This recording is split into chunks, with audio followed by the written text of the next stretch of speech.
This rod here is grounded, and this wire here is bringing power to, and it's going to ground out because of the copper plate being screwed onto the metal, and we'll have our arc spark in between these 2 points.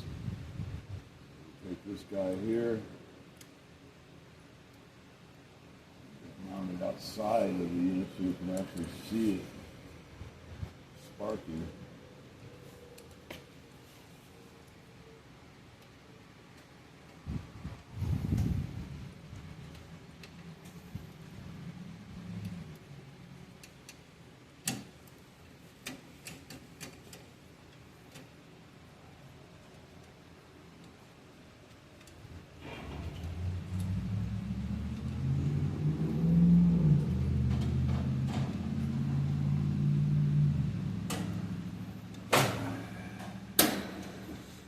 Go in between the unit back there, you find see the extension cord, the big black cord on the ground.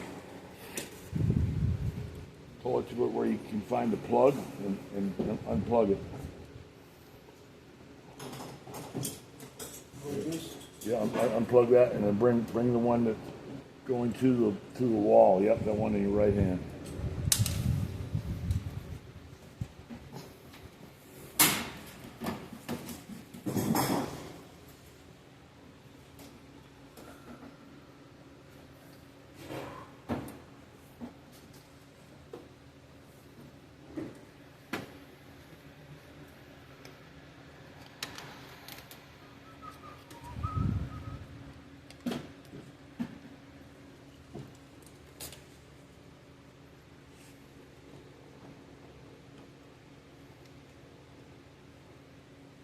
Perfect.